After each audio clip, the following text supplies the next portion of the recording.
All right, so we're here with Curtis Hall to give some build information on the Crown Vic we just finished yesterday. I guess the first question is, how did this Crown Vic get the name Icky Vicky? Well, this car was real gross when we first bought it. And the only term that I could think of to describe it at the time was icky. And it just went so well with Vicky, and thus its name. It's pretty terrible. Stance will cut to the footage of the interior. Thick layer of mold growing on these seats.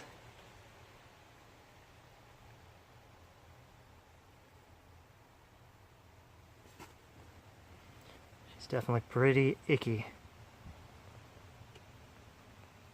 I feel like I'm gonna get the most resilient strain of crabs out of this car. Dude, it's not that fucking bad, man. I mean, it's pretty gross. Don't get it twisted.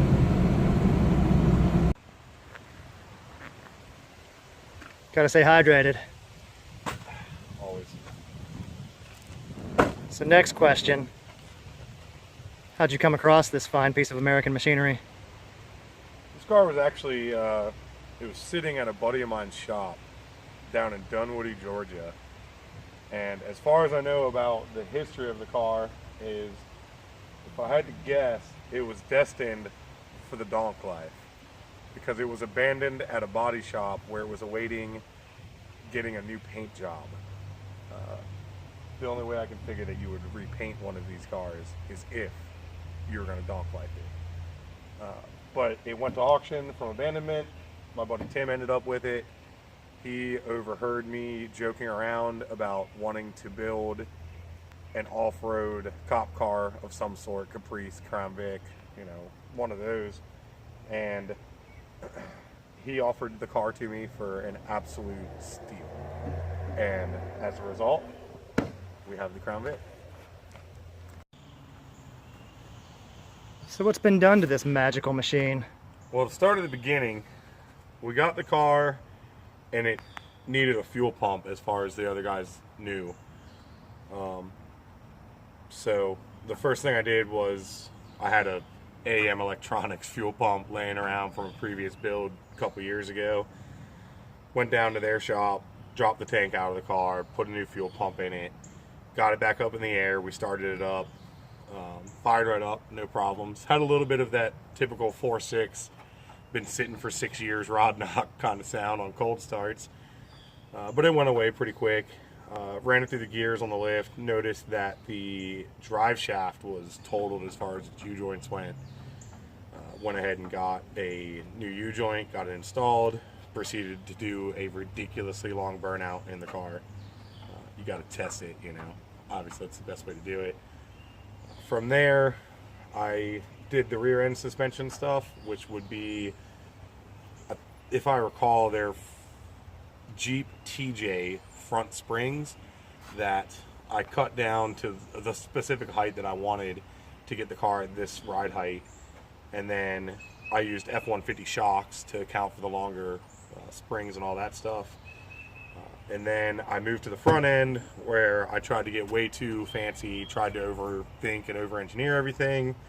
Tried to do 2005 Ford Explorer struts because I thought that they would be longer as far as, you know, suspension travel and all that stuff. I was highly mistaken, and ended up being that just the actual strut body was longer. They didn't work at all. The car sat around for a year because I just didn't have any interest in messing with it at the time. And then finally I just ordered 2 brand new Ford Crown Victoria front struts and a Lift A brand donk lift kit for the front end. It's 3-inch lift kit, nothing crazy, nothing special. It all bolted right together. We went ahead and threw some new precision upper control arms on it so that the ball joints weren't completely clapped out and falling off. And aside from that, that's all I've done thus far. Still a long way to go. Look at all these nice new parts on this crappy car. Let's talk about rollers real quick, Curtis. What do you got going on here? These are 31-inch Kenda cleavers mud terrains, naturally mounted on, I believe, just the Summit Racing brand D-slots. They're 15-inch wheels. Naturally, you know, had to make the factory Police Interceptor caps fit. The front wheels, you had to grind like an inch off the calipers to make them actually roll. But other than that, they basically went right on. 5.114, nothing crazy. Oh yeah, that chrome will get you home. You don't do it with your hands, do you? Yeah, not a clue. So Curtis, you usually build pretty cars, pretty drift cars. So is this thing gonna get the same treatment? Is she gonna be a classy broad? I don't know about how classy it'll be. It'll be nice enough to think that you're going to jail when it's behind you. The plan is just kind of like leave the doors white, freshen up the paint on the front end, the back end, and basically replicate a California highway patrol car.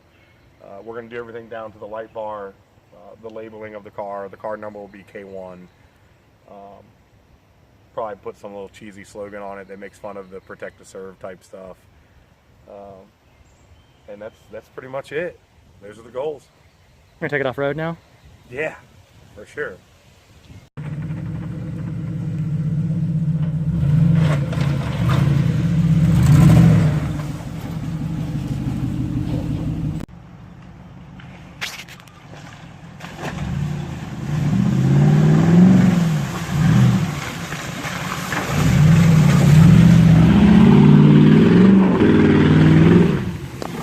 Oh.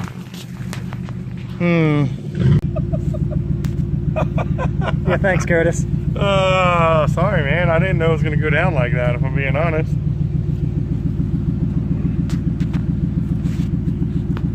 I wish there was somewhere we could go where we could test the articulation in the rear end of this, rear end of this thing.